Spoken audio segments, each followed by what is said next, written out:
Welcome to Cafe Stories, my lovely listeners. Today I present a captivating new Sherlock Holmes mystery. The Curse of the Silver Ankh.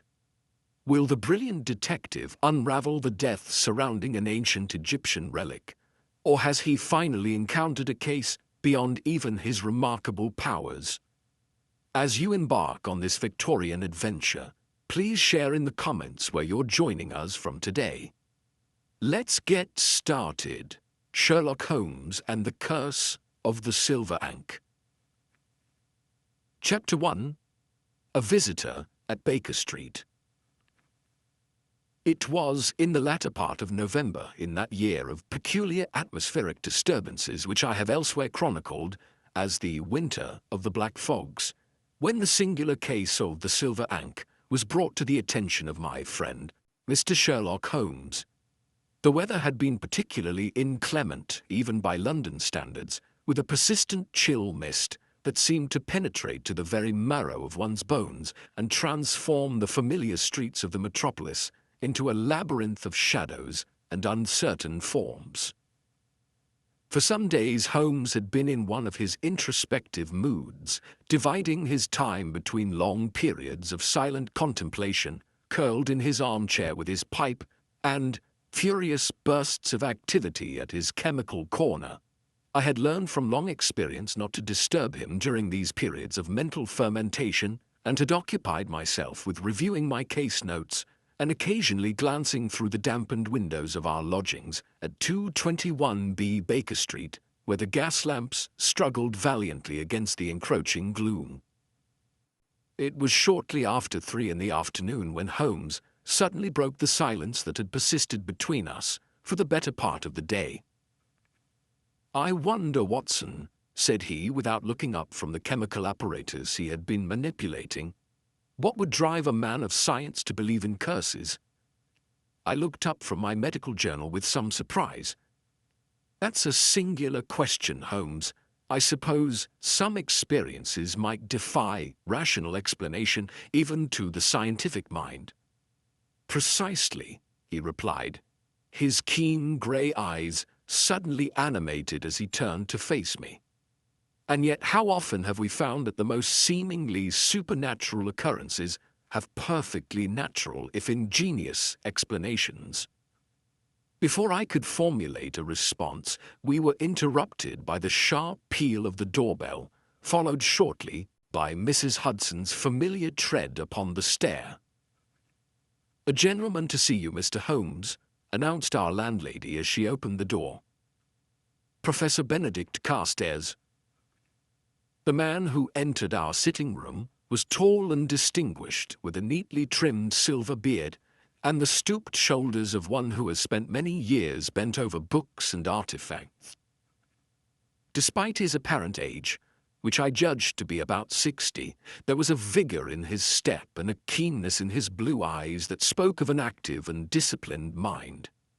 His clothes, though of good quality, showed signs of hasty dressing, and there was an unmistakable anxiety in his manner. "Mr. Sherlock Holmes," he said, extending a hand that was marked with the calluses and stains particular to his profession. "I am most grateful that you could see me without an appointment.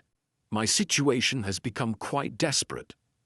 "Please be seated, Professor," said Holmes, indicating a chair near the fire. "You are an Egyptologist, recently returned from an expedition to the Valley of the Kings, if I am not mistaken?" The professor's eyes widened in astonishment. "How could you possibly know that?" Holmes smiled slightly. "Your hands bear the unmistakable stains of certain preservatives used specifically for Egyptian artifacts. The tan on your face stops abruptly at your brow, suggesting you have been wearing a pith helmet in a climate considerably more sunny than our own. The sand still clinging to your boot welts is of a peculiar reddish hue, consistent with the Egyptian desert.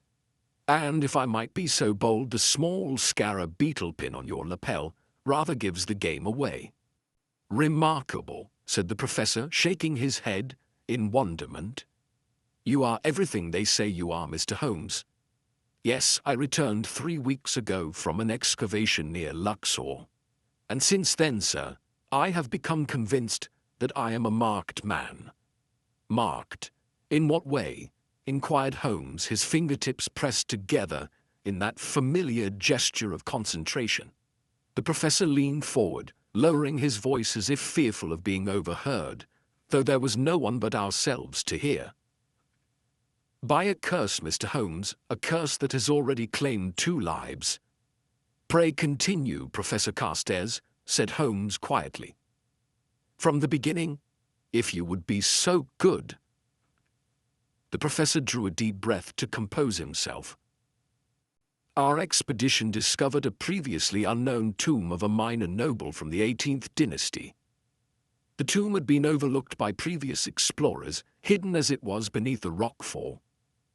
Among the artifacts we recovered was a silver ankh of extraordinary craftsmanship, with hieroglyphics that warned of a terrible fate for any who disturbed the noble's rest. My colleagues and I dismissed it as the usual superstitious nonsense. Of course, murmured Holmes, his eyes half closed in concentration. We brought the artifacts back to London for study at the British Museum. 3 days after our return, my assistant, young James Williamson, was found dead in the museum's Egyptian wing. He had been cataloguing the Ankh the evening before. The cause of death, I inquired, my medical curiosity piqued. Unknown, Dr. Watson. The doctors who examined him were baffled. There were no marks of violence, no evidence of poison that they could detect. It was as if his heart simply stopped. And the second death? Asked Holmes quietly. My colleague, Dr. Henry Mortimer, a man in perfect health. He was found dead yesterday morning in his study, the Ankh clutched in his hand. Again, no apparent cause could be determined. Holmes opened his eyes. And now you believe you are next, Professor Carstairs? I do, Mr. Holmes. This morning I found this on my doorstep. The professor reached into his coat pocket and produced a small object wrapped in linen. With trembling fingers, he unwrapped it to reveal a miniature silver ankh, identical to the one he had described, but no more than an inch in length. Holmes took the miniature ankh and examined it closely with his lens. Has anyone else handled the original artifact? He asked. Only the museum curator, Dr. Faraday. He locked it away after Dr. Mortimer's death. And where is it now? In the secure vault at the British Museum. No one is permitted to access it without Dr. Faraday's express permission. Holmes rose abruptly and paced to the window, the miniature ankh still in his hand. After a moment's contemplation, he turned back to our visitor. I shall take your case, Professor Carstairs. Watson and I will visit the museum tomorrow morning. In the meantime, I suggest you return home and take every precaution. Lock your doors, touch nothing that arrives unexpectedly, and admit no visitors you do not know well. The relief that washed over the professor's features was palpable. Thank you, Mr. Holmes. I confess I felt somewhat foolish coming to you with talk of ancient curses, but I did not know where else to turn. There is no curse except that which dwells in the minds of men, Professor, said Holmes, handing back the miniature ankh. Behind every superstition lies human agency and human motive. We shall find yours, I have no doubt. After the professor had departed, Holmes remained by the window, smoking thoughtfully as he gazed out into the fog-shrouded street. What do you make of it, Holmes? I asked. A curious case, Watson. Most curious. I suspect our answers lie not in ancient Egypt, but in modern London. The game is afoot. He turned from the window, his eyes gleaming with the thrill of the chase. And now I believe I shall pay a visit to my brother Mycroft at the Diogenes Club. His knowledge of museum affairs might prove useful. Will you join me? With pleasure, I replied, already reaching for my coat and hat. Though I confess, Holmes, I find myself wondering if perhaps some mysteries do lie beyond the realm of science. Nonsense, my dear Watson, said Holmes with a slight smile as he donned his hat. "There is no riddle that cannot be solved by the application of logic and careful observation, even those that come wrapped in the trappings of ancient curses."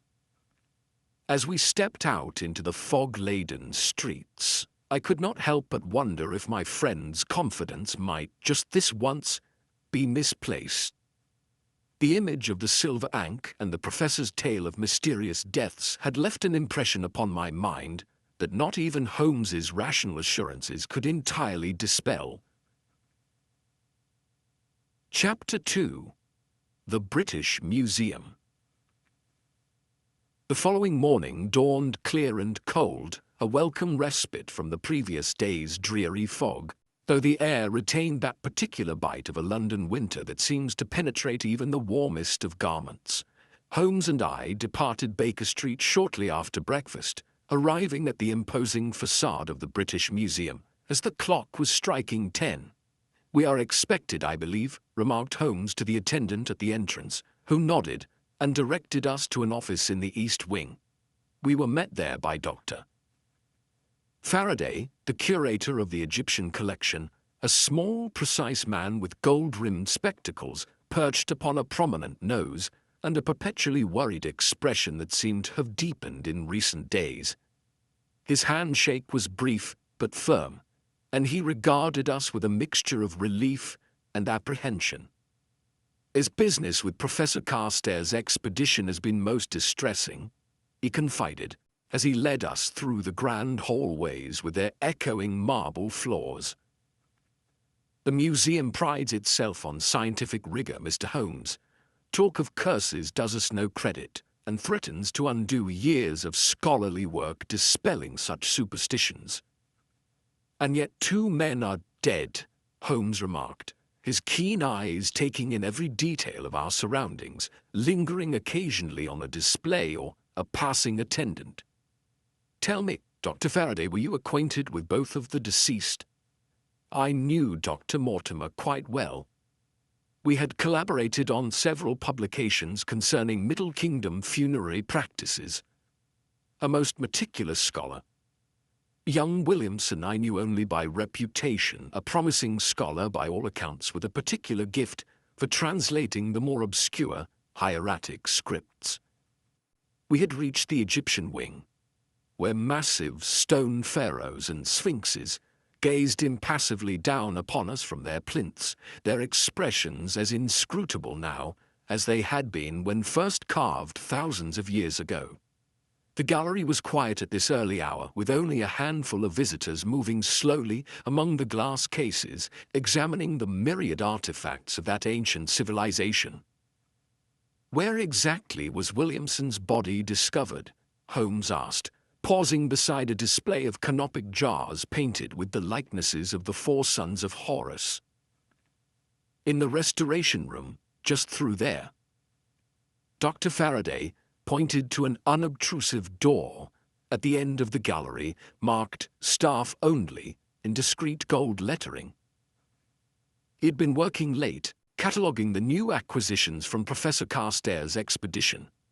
The night watchman Jennings found him at his desk when making his rounds at approximately 2 in the morning.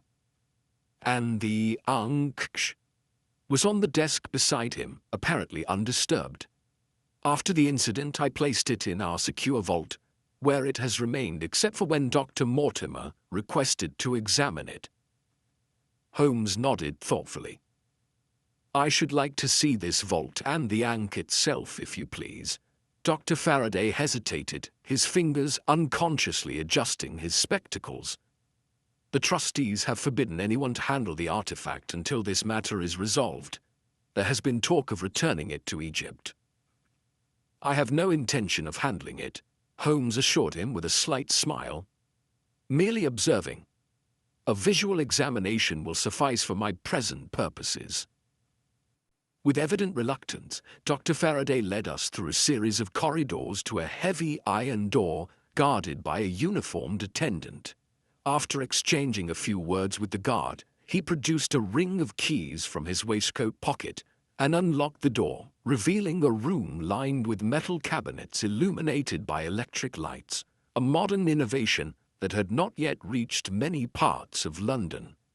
Our most valuable items are kept here when not on display, he explained, approaching one of the cabinets and unlocking it with a smaller key from the same ring. From within, he withdrew a small wooden box inlaid with ivory in an Egyptian motif.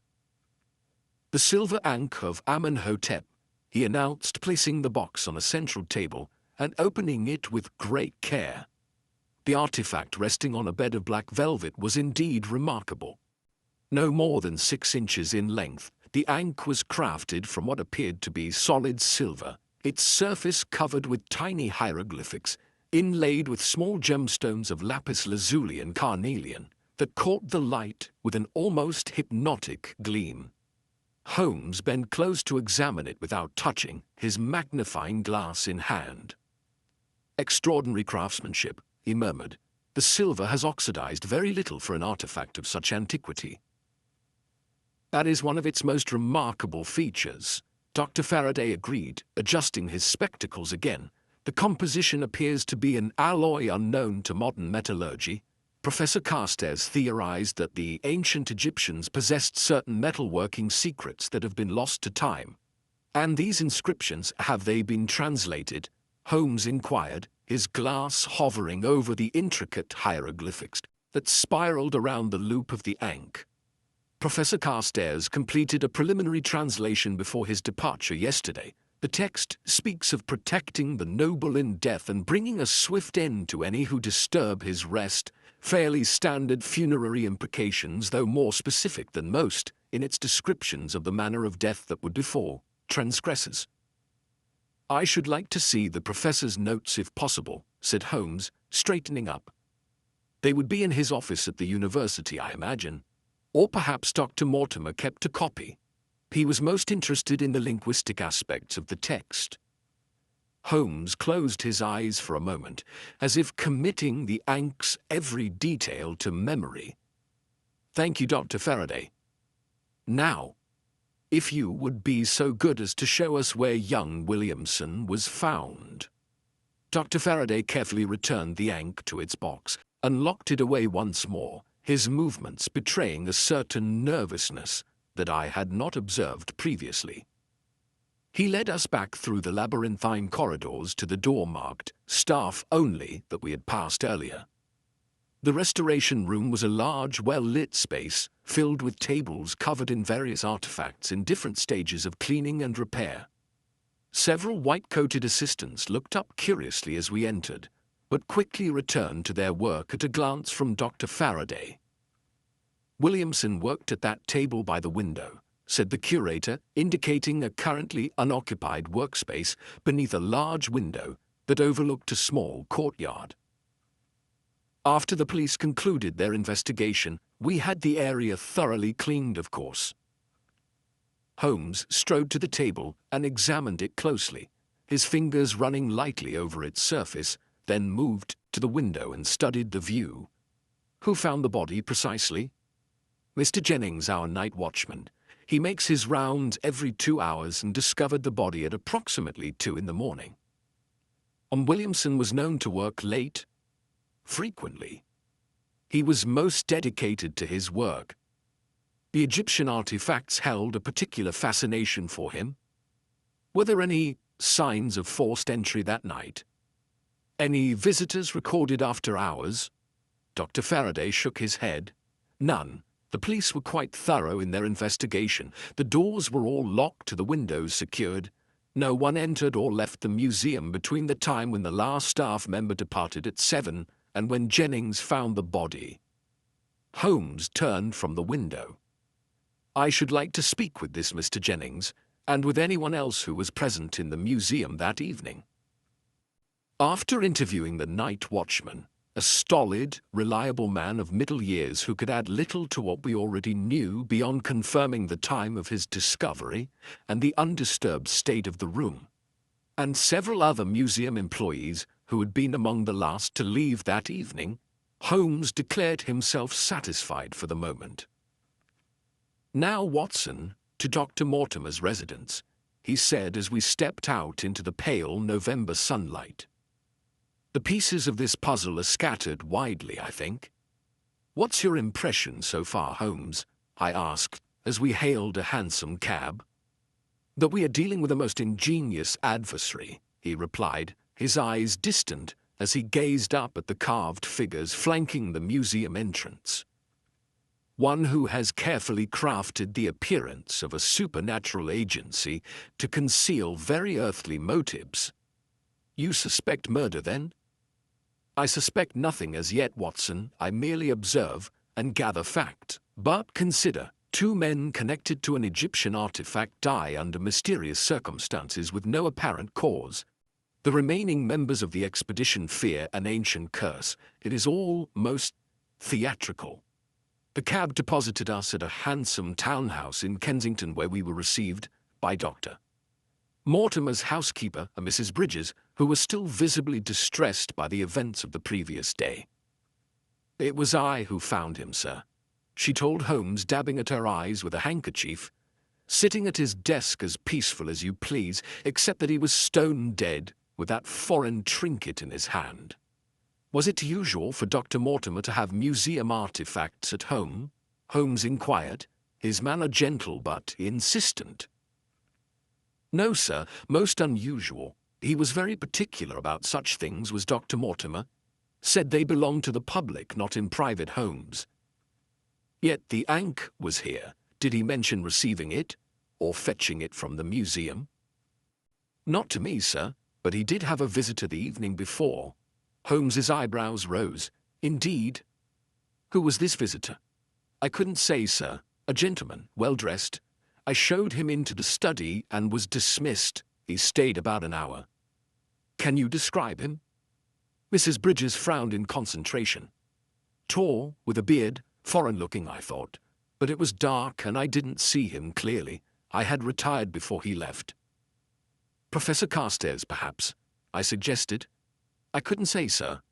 I'd never met the professor. Holmes nodded thoughtfully. May we see the study where Dr. Mortimer was found? The study was a comfortable room lined with bookshelves and dominated by a large desk positioned before a window overlooking a small garden, now bare and frost-covered in the November chill. Holmes examined the room methodically, paying particular attention to the desk and the chair where Dr. Mortimer had breathed his last. The Ankh was in his right hand, you say? He asked Mrs. Bridges. Yes, sir, clutched tight it was. The police had to pry his fingers open. Holmes knelt to examine the Turkish carpet beneath the desk, then rose and moved to inspect the bookshelves, his fingers running lightly over the spines of several volumes related to Egyptology. Finally, he turned to me with that familiar gleam in his eye that told me he had observed something significant. I believe we have seen enough for the moment, Watson. We should return to Baker Street to consider what we have learned. As we departed, I could not help but notice that Holmes cast one last lingering glance at the desk where Dr. Mortimer had died, his expression thoughtful, and his eyes narrowed in that particular way that told me his formidable intellect was already assembling the scattered pieces of the puzzle. Chapter 3. The Third Death. Upon our return to Baker Street, Holmes fell into one of his silent moods, curled in his armchair with his pipe, lost in contemplation. I knew better than to disturb him, and occupied myself with my notes on the case thus far. It was only as evening approached that he finally stirred. Watson, said he, reaching for the morning's newspaper, I believe we should call upon the remaining members of Professor Carstairs' expedition. The professor himself, of course, but also the 3 junior archaeologists who assisted in the excavation. How do you know there were 3 others? I inquired, somewhat surprised. Holmes smiled faintly. Dr. Faraday mentioned it in passing while we were examining the restoration room. The expedition consisted of Professor Carstairs, Dr. Mortimer, young Williamson, and 3 assistants whose names I have yet to learn. The following morning found us at the Royal Archaeological Society, where Professor Carstairs had arranged to meet us. The Society's rooms were warm and well appointed, the walls lined with maps and artifacts from various expeditions. We were shown into a private study where two gentlemen and a lady awaited us alongside Professor Carstairs. "Mr. Holmes, Dr. Watson," the professor greeted us, his manner even more agitated than when we had first met. "May I present my colleagues, Mr. Edward Pembroke, Mr. Thomas Ainsley, and Miss Catherine Forrester. They were all members of our recent expedition." The introductions made, Holmes wasted no time. "I understand there was some disagreement about the handling of the artifacts discovered in the tomb." A look of surprise passed between the three assistants. It was Miss Forrester who spoke first, a tall, serious young woman with intelligent eyes. "Indeed, Mr. Holmes, I objected most strongly to the removal of the Ankh. The hieroglyphics contained a most specific warning." "A warning you took seriously while the others did not?" Holmes inquired. "I respect the beliefs of the civilization we study, sir. The others—" She broke off, glancing at her colleagues. "The others thought you superstitious," Holmes finished for her, "while you thought them reckless." Mr. Pembroke, a thin, scholarly man with a nervous manner, cleared his throat. "It was not merely a matter of superstition, Mr. Holmes. There were questions about the proper attribution and cataloguing of the find." "Cataloguing?" I asked. "Yes, Doctor. The official record of the expedition does not include all items found in the tomb," Mr. Pembroke said, not meeting Professor Carstairs' eye. "A common practice," interposed Mr. Ainsley, a robust man with a sunburned face. "Some items require further study before being officially documented." Holmes was about to respond when there was a sharp knock at the door. A porter entered, his face grave. "Telephone message for Mr. Holmes," he announced. "Most urgent." Holmes excused himself and followed the porter. He returned moments later, his expression grim. "I fear we must cut this interview short," he said. "Professor Carstairs, you would do well to accompany us immediately." "What has happened?" the professor asked, rising to his feet. "Inspector Lestrade has just informed me that your house has been broken into." The constable who responded found something concerning. The hansom ride to Mayfair passed in tense silence. Upon our arrival, we found Lestrade waiting on the steps of Professor Carstairs' elegant townhouse, his lean face troubled. "This way, Mr. Holmes," he said without preamble, leading us through the house to the professor's study. The scene that met our eyes was one of careful, deliberate destruction. Books had been pulled from shelves, papers scattered across the floor. But it was not this disorder that drew our attention. In the center of the room, slumped across his desk, was Professor Carstairs himself, or rather, his exact double, dressed in identical clothing, right down to the scarab pin on the lapel. "Good God!" exclaimed the professor, his face draining of color. "What manner of trick is this?" Holmes moved swiftly to the desk, examining the figure with his lens. "No trick, but a gruesome reality," he said quietly. "This man is dead, and has been for several hours." "But who is he?" I asked, moving forward to assist in the examination. "His name was Alfred Simmons," said Lestrade. "According to his papers, a known criminal with a talent for disguise and impersonation." "But why would he impersonate me?" the professor asked, bewildered. Holmes was examining something clutched in the dead man's hand. "Perhaps this holds the answer," he said, carefully extracting a small piece of papyrus. Upon it was drawn a series of hieroglyphics in what appeared to be fresh ink. "What does it say?" I asked, as the professor leaned forward to see. "It is a warning," he translated, his voice shaking. "Death comes to all who profane the Silver Guardian." "The third death," murmured Holmes, his eyes meeting mine across the desk. "But not, I think, the one intended." I could see that the professor was thoroughly shaken, as indeed was I. 3 deaths now connected to the mysterious Ankh, each more inexplicable than the last. "You believe this to be murder, then?" asked Lestrade. "I do," said Holmes, "but of a most ingenious kind. Our adversary is creating the illusion of a supernatural curse while employing very earthly methods." "What methods?" the professor asked. "The doctors found no cause of death for either Williamson or Mortimer." "That," said Holmes, his eyes gleaming with the thrill of the chase, "is what we must discover. Lestrade, I suggest you place a guard on Professor Carstairs. It appears that the impersonator was meant to replace him, which suggests that the professor himself is indeed marked for death." As we departed, leaving Lestrade to arrange protection for the professor, I could not help but remark upon the increasingly bizarre nature of the case. It would seem, Holmes, that there is more to this affair than a simple museum theft or scholarly rivalry. Indeed, Watson, we are dealing with a mind of remarkable cunning, one who employs ancient superstitions to mask modern crimes.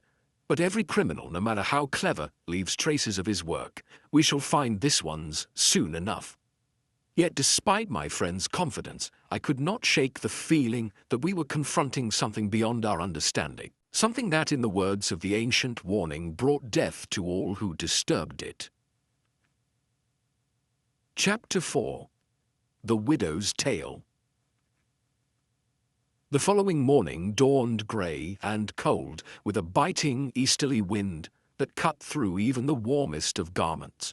Holmes had been up early, as was his habit when engaged upon a case of particular interest, and I found him at the breakfast table, surrounded by the morning papers and several open volumes on Egyptology. "Ah, Watson," he greeted me as I entered. "I trust you slept well despite the rather dramatic events of yesterday?" "Tolerably," I replied, pouring myself a cup of coffee. "Though I confess that the image of that poor fellow disguised as Professor Carstairs has remained with me. Have you formed any theory as to his purpose?" "Several," said Holmes, pushing aside a tome on ancient Egyptian burial practices. "But I require more data before committing to any one of them. We shall call upon Mrs. Mortimer this morning. The widow may shed some light on her husband's interest in the Ankh." Mrs. Mortimer received us in the same study where her husband had met his end. She was a handsome woman of about 40, with a composed manner that spoke of considerable inner strength, though her eyes betrayed the grief she had endured. "I am grateful for your visit, Mr. Holmes," she said, as we seated ourselves. "The police have been most thorough, but they seem no closer to understanding what happened to my husband than they were at the beginning."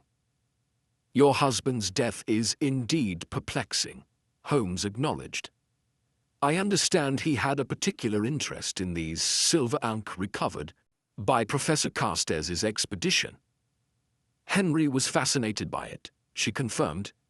"He believed it to be of unique historical significance, beyond its obvious value as an artifact." "In what way?" Holmes inquired, leaning forward with interest. Mrs. Mortimer hesitated, her fingers smoothing the fabric of her morning dress.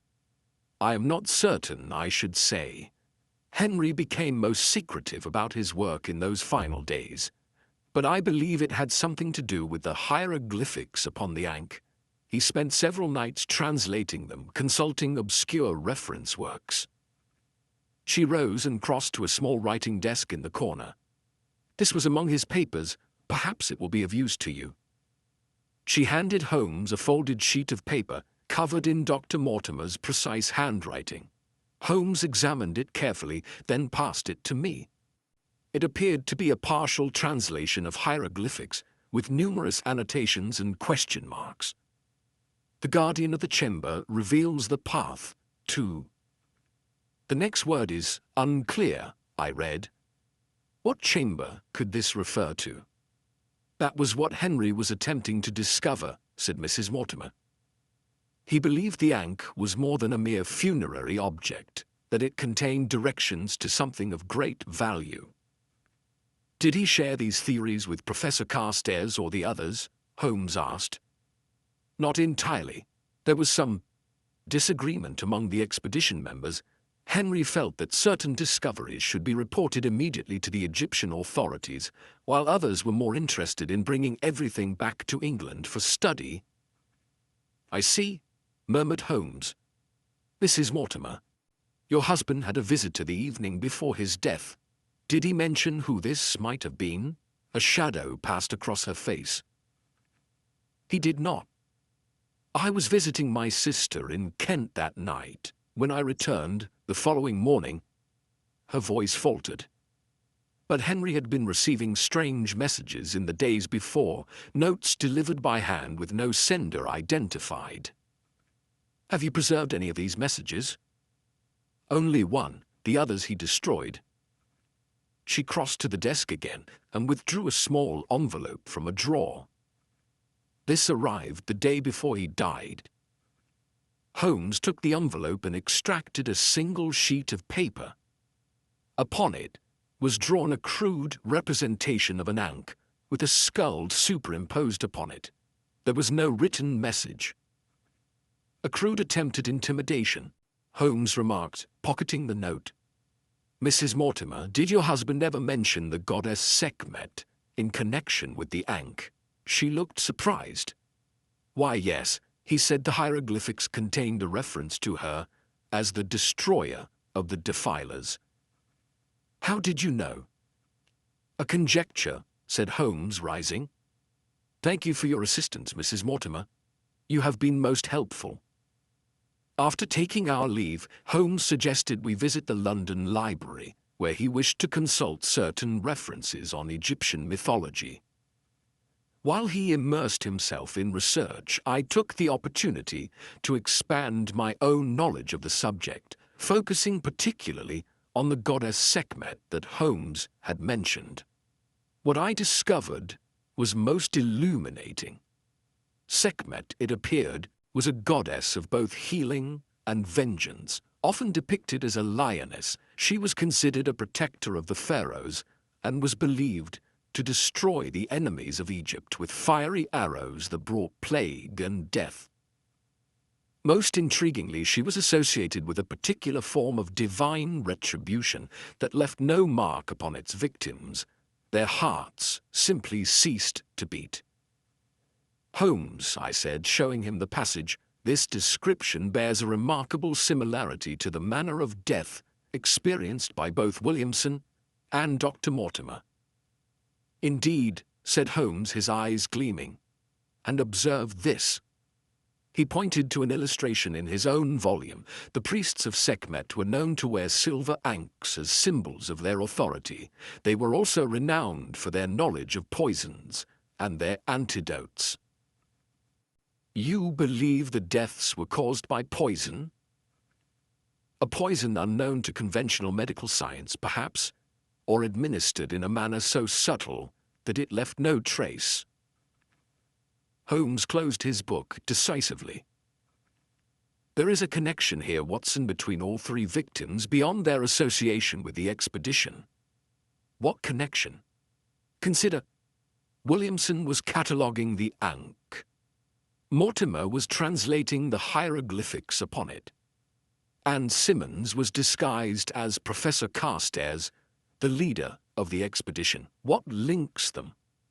They all had access to the Ankh, I ventured. Precisely. And to whatever secret it contains. Holmes glanced at his watch. We should return to Baker Street. I have telegraphed for information about the backgrounds of our expedition members. The answers may be waiting for us. As we departed the library, I could not help but feel that we were drawing closer to the heart of the mystery. Yet I remained troubled by the apparent supernatural elements of the case. Holmes, however, strode forward with the confident air of a man who sees the path clearly, even if it remains obscured to others. The Ankh is the key, Watson. he said as we hailed a cab, not as a cursed object but as the focus of very human greed and ambition. We shall see before long which of our suspects has the most to gain from these deaths. Chapter 5. The Night Watchman. Upon our return to Baker Street, we found several telegrams awaiting Holmes's attention. He read them with that peculiar concentration which I had come to associate with the advanced stages of his investigations. His brow furrowed, and his keen eyes narrowed. "Most illuminating," he remarked at length, tossing the final telegram onto the table. "It appears our night watchman, Mr. Jennings, has been in the employ of the British Museum for a mere 6 months. Prior to that, he worked as a private security guard for several wealthy collectors of antiquities." "You suspect him?" I inquired, somewhat surprised. "I suspect everyone, Watson, until facts eliminate them from consideration. And Mr. Jennings, I find, bears closer scrutiny than most. His previous employer was Lord Blackwell, a noted collector of Egyptian artifacts with a somewhat questionable reputation regarding the provenance of his acquisitions." Holmes rose and moved to the window, staring out at the gaslit street below, now shrouded in the early darkness of a winter evening. "Tonight, Watson, we shall observe Mr. Jennings as he goes about his duties. His shift begins at 8 o'clock. I suggest we dine early and make our way to the museum district well before that time." The evening was cold and clear, the sky above London a vast expanse of black velvet pricked with stars, a rare sight in our fog-bound metropolis. We positioned ourselves in a small coffee shop across from the staff entrance of the British Museum, with a clear view of the comings and goings of the museum employees. Promptly at 8, we observed Jennings arrive, a sturdily built man of middle years with the measured gait of one accustomed to patrolling. He nodded to the departing day guard and disappeared into the building. "Now we wait," said Holmes, his eyes never leaving the entrance. "If my theory is correct, Jennings will emerge before his shift ends at 6 tomorrow morning." Our patience was rewarded shortly after midnight, when Jennings appeared once more, now dressed in civilian clothes rather than his guard's uniform. He glanced furtively in both directions before setting off at a brisk pace toward Bloomsbury Square. "Come, Watson," Holmes whispered, rising from his seat. "But keep your distance. Our quarry appears to have the instincts of a hunted fox." We followed Jennings through a labyrinth of streets, keeping to the shadows and maintaining a judicious distance. His path led eventually to a modest lodging house in a quiet street near Russell Square, where he entered not through the front door but via a side entrance that appeared to lead to the basement. "Interesting," murmured Holmes, "very interesting indeed." We maintained our watch for nearly an hour before another figure approached the same side door, a tall, elegantly dressed gentleman whose face was obscured by the high collar of his coat and the brim of his hat. The door opened at his knock, and he vanished within. "I believe we have seen enough for one night," said Holmes. "Let us return to Baker Street. I have several inquiries to make in the morning."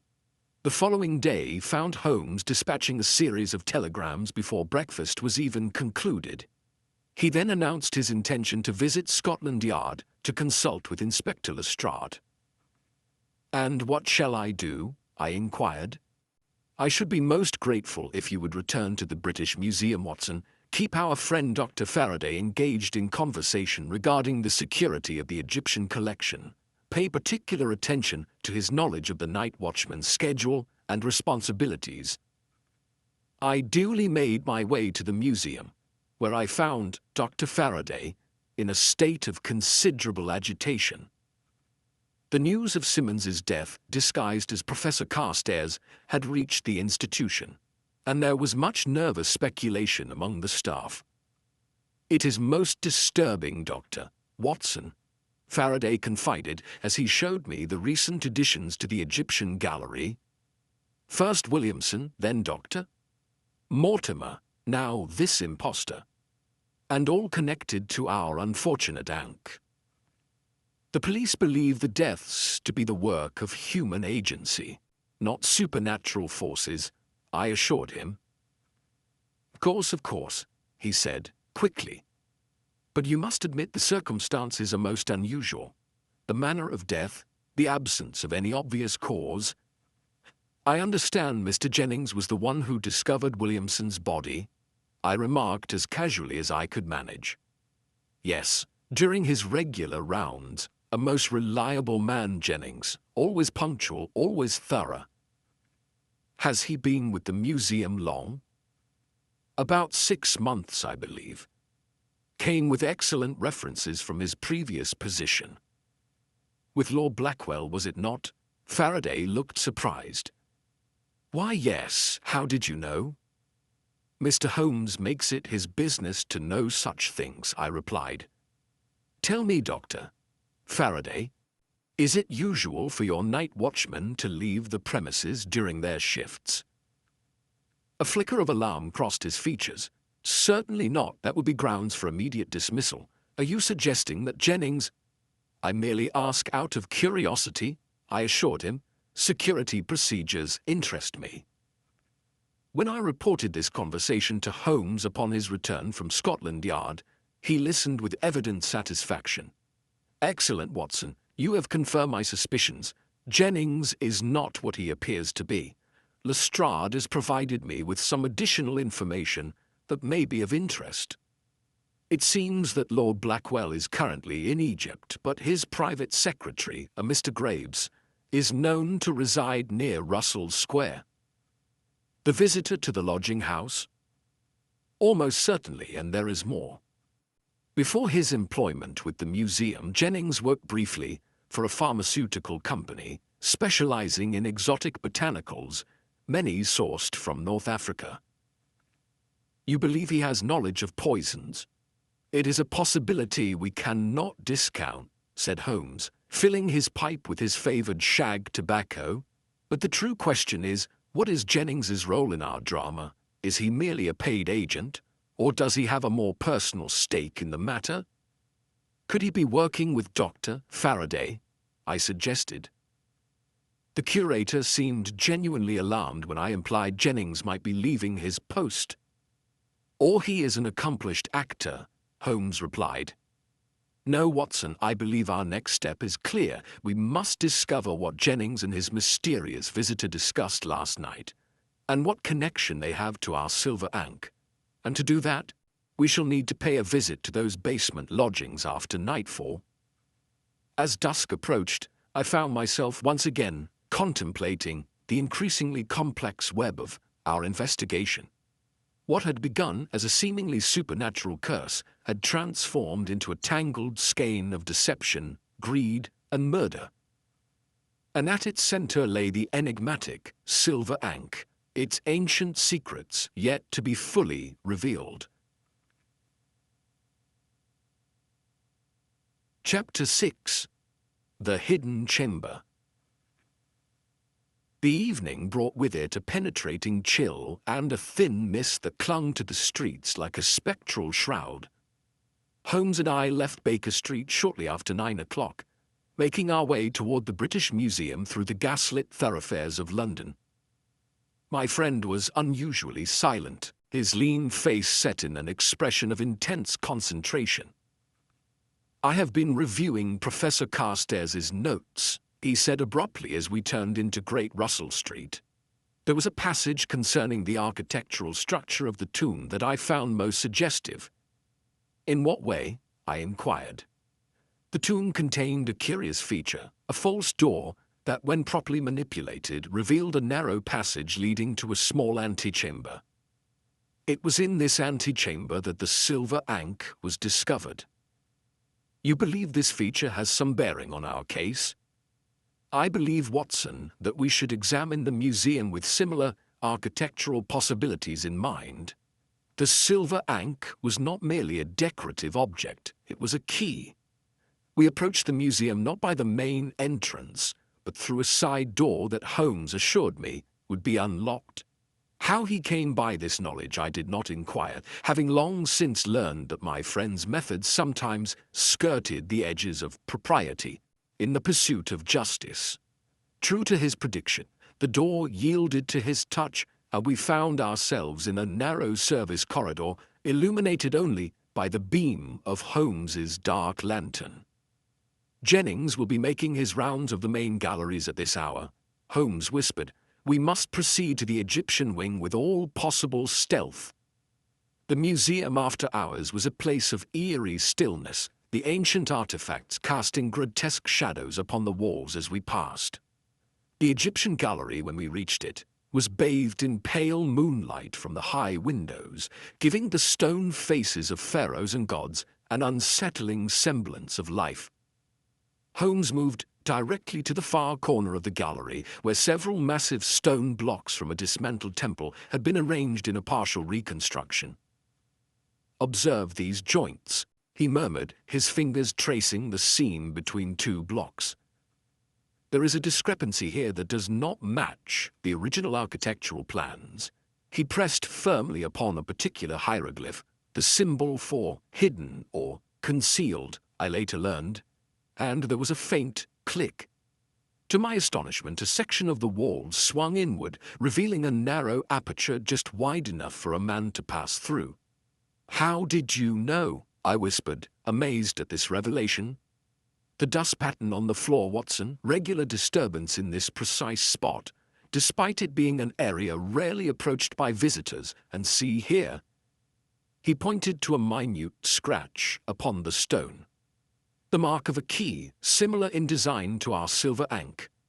The passage beyond was narrow and descended via a short flight of steps to a small chamber fitted with electric lights.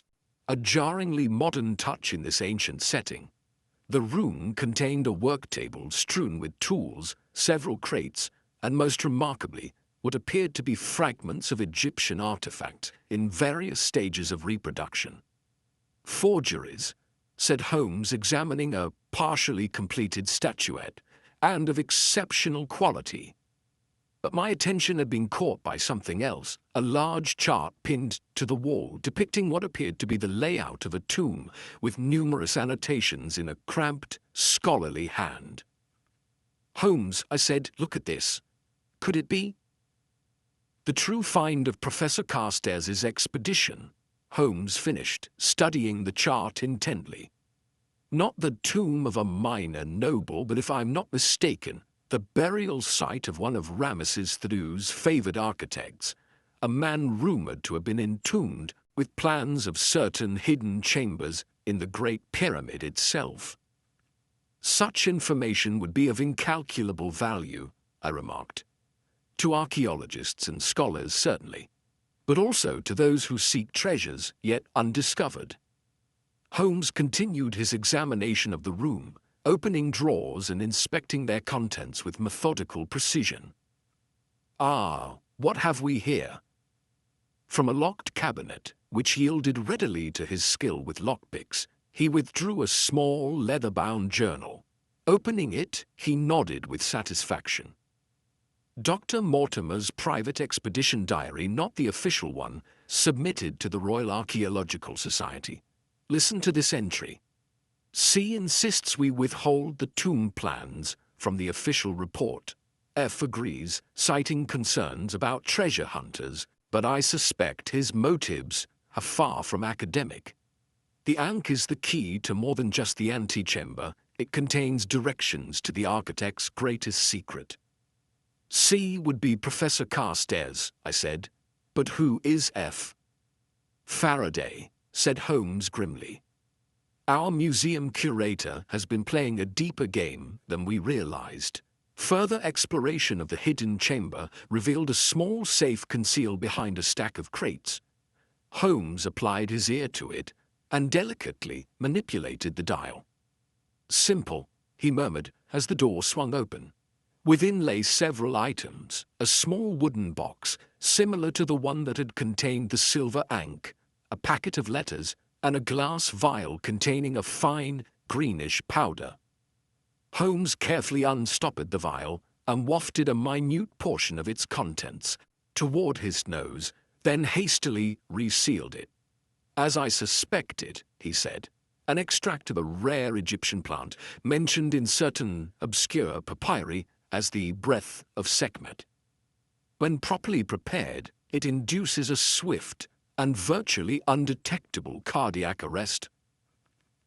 "The poison used on Williamson and Mortimer," I said, the pieces falling into place. "And intended for Professor Carstairs as well, though that plan went awry with the death of Simmons." Holmes pocketed the vial carefully. "This is the evidence we need, Watson, but there is more to this puzzle than simple murder for academic glory or financial gain." A sudden noise from above made us both freeze. The distinctive sound of footsteps crossed the gallery floor directly over our heads.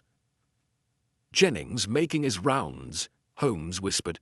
"We must—" But he was interrupted by a second set of footsteps, lighter and more hurried, followed by the murmur of voices, one Jennings's gruff tones, the other higher and more refined. "It seems our curator has joined the night watchman," Holmes breathed. "This grows more interesting by the moment. We must observe their meeting, but with extreme caution. The stakes of our game have just been considerably raised." We extinguished our light and crept back up the narrow stairs, the voices growing clearer as we approached the hidden entrance. Through the small opening, we could see two figures standing before a display case: Jennings in his watchman's uniform, and Dr. Faraday, his scholarly figure incongruous at this late hour. What we overheard in their hushed conversation confirmed Holmes's suspicions and revealed the full extent of a conspiracy that had already claimed 3 lives and threatened to take more before the night was through. Chapter 7. The Trap is Set. Holmes and I remained motionless in the darkened passage, straining to catch every word of the conversation between Jennings and Dr. Faraday. The professor is under police protection, Jennings was saying, his voice a harsh whisper. "We cannot reach him as planned." "This is most unfortunate," replied Dr. Faraday, adjusting his spectacles nervously. "Without Carstairs we cannot complete the translation of the tomb plans. The final hieroglyphic sequence requires his expertise. Perhaps we should approach him openly, offer him a share?" Dr. Faraday gave a contemptuous nod. "After eliminating his colleagues, the man is not a fool, Jennings. No, we must find another way." Their voices faded as they moved away from our hiding place. Holmes signaled for silence until we were certain they had left the gallery. Only then did he permit us to emerge from the hidden chamber, carefully securing its entrance behind us. "We must leave immediately," he whispered. "I have heard enough to confirm my suspicions, but we require additional evidence before confronting our criminals." We made our way back through the silent museum without incident, though at one point we were forced to conceal ourselves behind a massive sarcophagus as Jennings passed on his rounds. Once safely outside, Holmes's pace quickened, his energy seeming to increase with each stride. "To Scotland Yard, Watson," he announced as we reached the street. "Lestrade should hear what we have discovered without delay." Inspector Lestrade received us in his office despite the late hour, his lean, ferret-like face alert despite signs of interrupted sleep. "You have news, Mr. Holmes?" he inquired, motioning us to seats. "More than news, Lestrade. I believe I can now explain the deaths connected to the Silver Ankh. And what's more, I can identify the responsible parties." Holmes proceeded to outline our discoveries in the hidden chamber, producing the vial of poison as evidence. "Most remarkable," said Lestrade when Holmes had finished. "But how do you propose to prove that this particular poison was used in the murders? And what of the motive? Surely these men haven't committed multiple murders merely to sell forged antiquities." "The forgeries are but a small part of their enterprise," Holmes replied. "The true prize is the information contained in the tomb plans, the location of undiscovered chambers in the Great Pyramid that may contain treasures of inestimable value. As for proving the use of this poison, I believe I know how it was administered, but to demonstrate that will require a certain theatrical touch. A slow smile spread across Holmes's face, a look I knew well, and one that often preceded his most daring stratagems. I propose to set a trap, Lestrade, one that will draw our culprits into the open and provide incontrovertible proof of their guilt. The following morning, Holmes spent several hours composing and dispatching telegrams. When I inquired as to their purpose, he merely smiled and suggested I make myself comfortable, as we had an appointment at the British Museum that afternoon. I have informed Dr. Faraday that I wish to examine the silver ankh once more, he explained, as we rode in a hansom toward the museum. I hinted that I had made a significant discovery regarding its properties, one that might explain the mysterious deaths. "Is that not dangerous?" I asked, concerned. "If Faraday suspects you know too much." "Precisely the point, Watson. I wish him to believe I am on the verge of exposing him, but without concrete evidence. His only recourse will be to eliminate me as he did the others." "Holmes," I exclaimed, "you cannot seriously intend to offer yourself as bait to a murderer." "Have no fear, my dear fellow. I have taken certain precautions. Lestrade and 2 of his most trusted men will be stationed nearby, disguised as museum visitors, and you, Watson, will be armed and vigilant." Despite my protests, Holmes would not be dissuaded. By 3 o'clock that afternoon, we found ourselves once again in Dr. Faraday's office, where the curator received us with a convincing display of scholarly interest. "You mentioned a discovery about the Ankh, Mr. Holmes?" he inquired, after the usual pleasantries had been exchanged. "Indeed," replied Holmes, leaning forward with an air of confidentiality. "I believe I have determined how it was used as an instrument of death." Faraday's hand, which had been adjusting his spectacles, froze momentarily. "An instrument of death? I don't understand." "Come now, Dr. Faraday, the silver ankh is more than a mere artifact or even a key to hidden treasures. It is also a most ingenious device for delivering poison." Holmes held up the curator's own magnifying glass. "May I?" With visible reluctance, Faraday led us to the secure vault, where the ankh was kept. As he unlocked the cabinet, I positioned myself near the door, my hand resting on the revolver in my pocket. Holmes examined the ankh closely, then looked up at Faraday with a triumphant smile. "Just as I suspected, most cleverly designed. I wonder, Dr. Faraday, if you would be willing to handle it yourself. I have a theory about its mechanism that requires demonstration."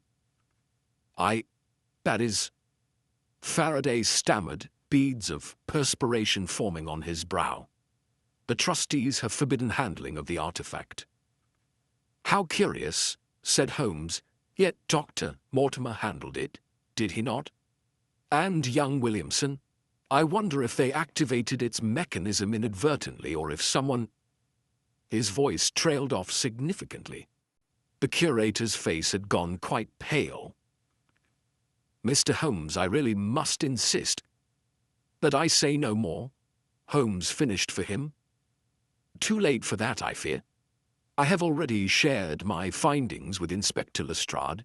He was most interested, particularly in the hidden chamber beneath the Egyptian gallery."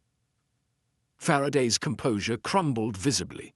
His eyes darted toward the door, calculating escape, only to find me blocking his path.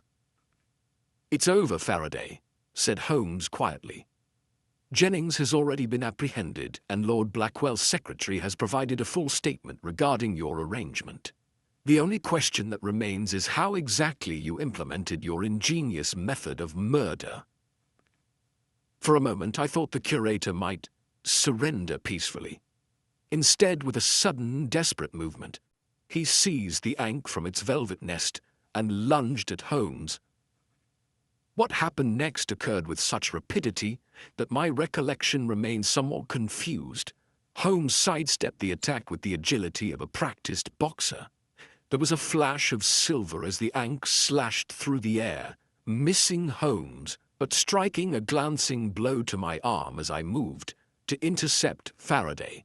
"Watson!" Holmes cried in alarm, even as Lestrade and his men burst through the door, alerted by the commotion. As the police secured Faraday, Holmes turned to me with genuine concern. "Are you injured? Did the Ankh break your skin?" I examined my arm where the Ankh had struck. "Merely a scratch, nothing to concern yourself with." "On the contrary," said Holmes grimly.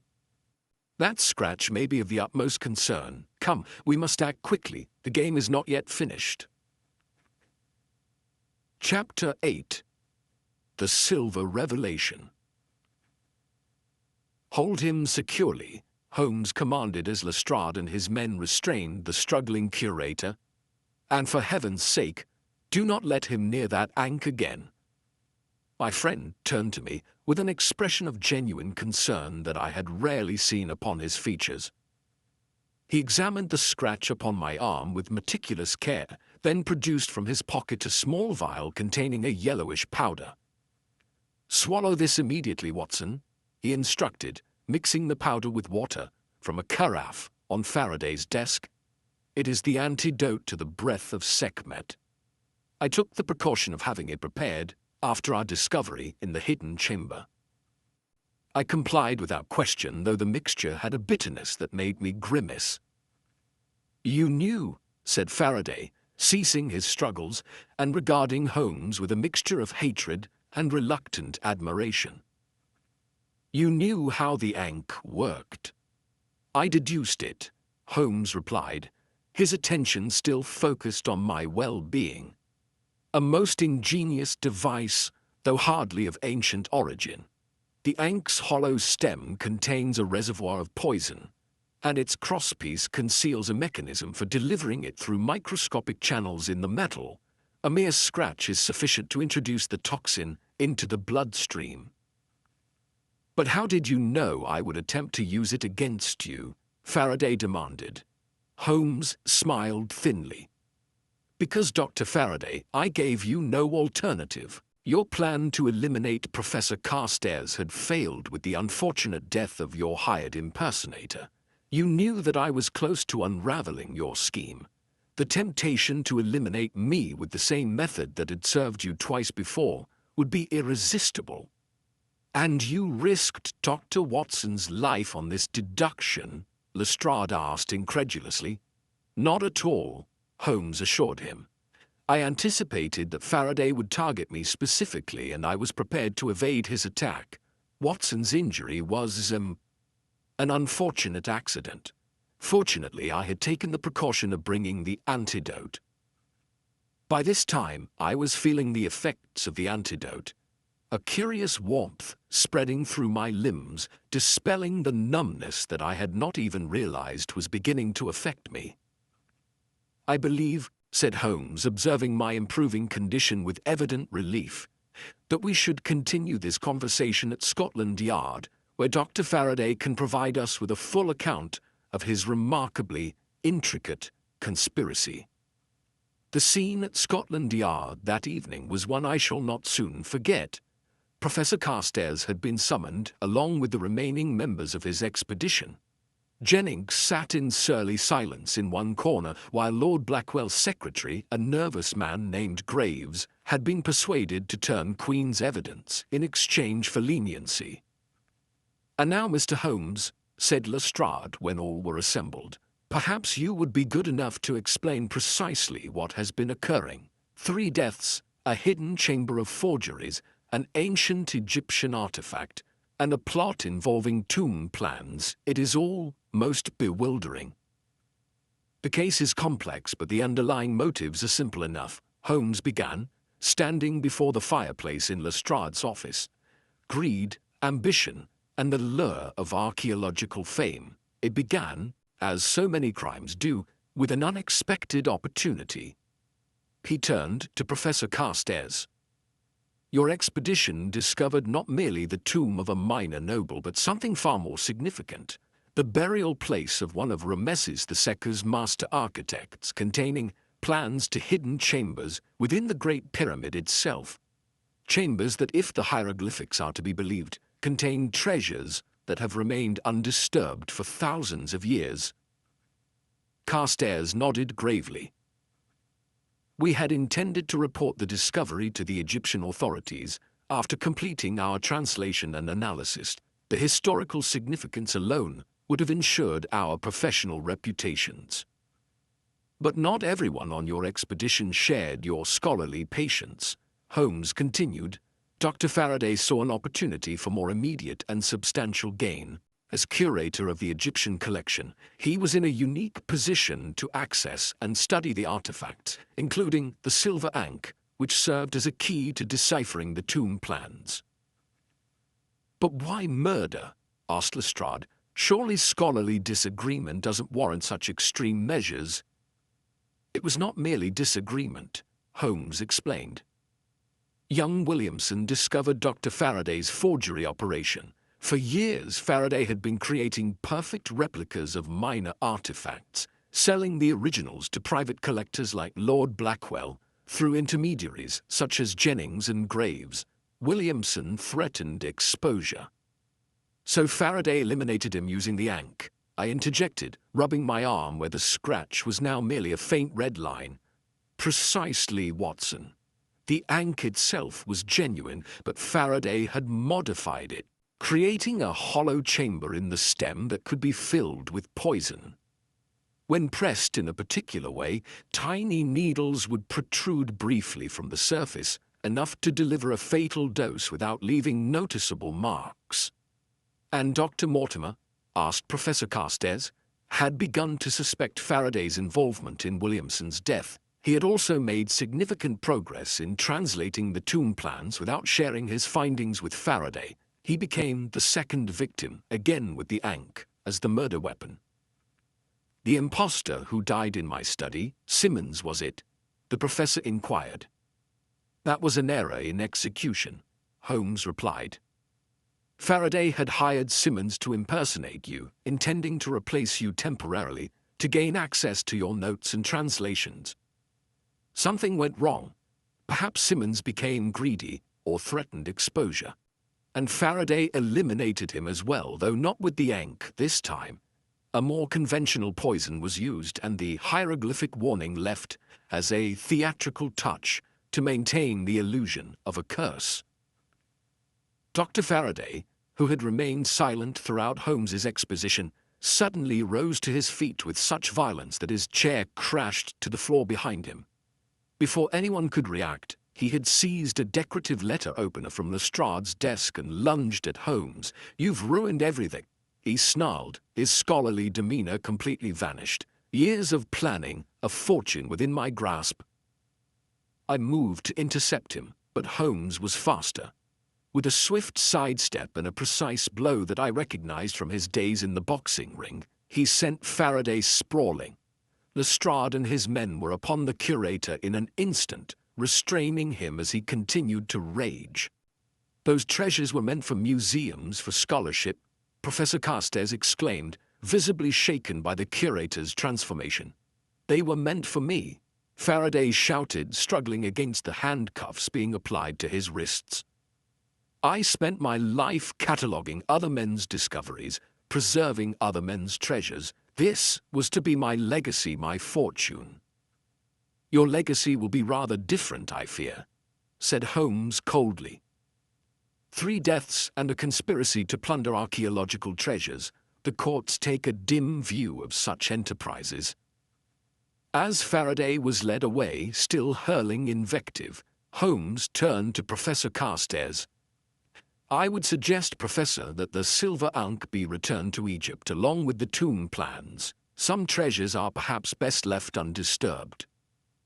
Later that evening, as Holmes and I sat before the fire at Baker Street, I reflected on the curious case that had begun with talk of ancient curses and ended with the all-too-modern motives of greed and ambition. "It is remarkable, Holmes," I observed. how Faraday used the superstition surrounding the Ankh to conceal his very methodical murders. The oldest deception, Watson, hiding the mundane beneath the mystical. People are so willing to believe in curses and supernatural vengeance that they overlook the human hand guiding events. Holmes tamped fresh tobacco into his pipe. Though I must admit, the Ankh itself was a device of diabolical ingenuity. Had you not received the antidote promptly? He left the sentence unfinished, but I understood his meaning well enough.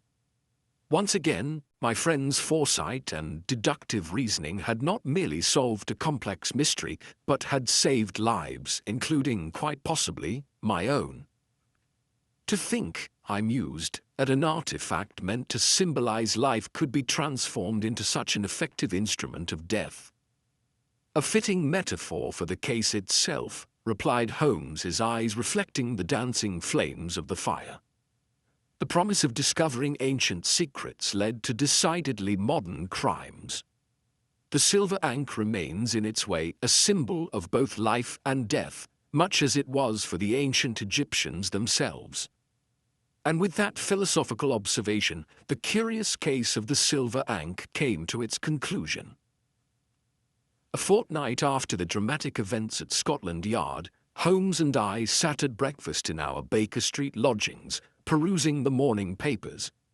The trial of Dr. Faraday was proceeding with considerable public interest, the newspapers having seized upon what they termed the curse of the Egyptian Ankh with predictable enthusiasm. "I see that Lord Blackwell has returned from Egypt rather precipitately," observed Holmes, folding his Times with meticulous care. No doubt anxious to distance himself from his secretary's unfortunate entanglements. "Upon my word, Holmes," I remarked, "there remain certain aspects of the case that continue to perplex me, even after your most illuminating explanations at Scotland Yard." "Indeed?" My friend raised an eyebrow, reaching for the toast rack. "Pray elucidate, my dear fellow." "Well, for one, how did Dr. Mortimer come to possess the Ankh at his home? I had understood it to be secured in the museum vault." Holmes buttered his toast with characteristic precision.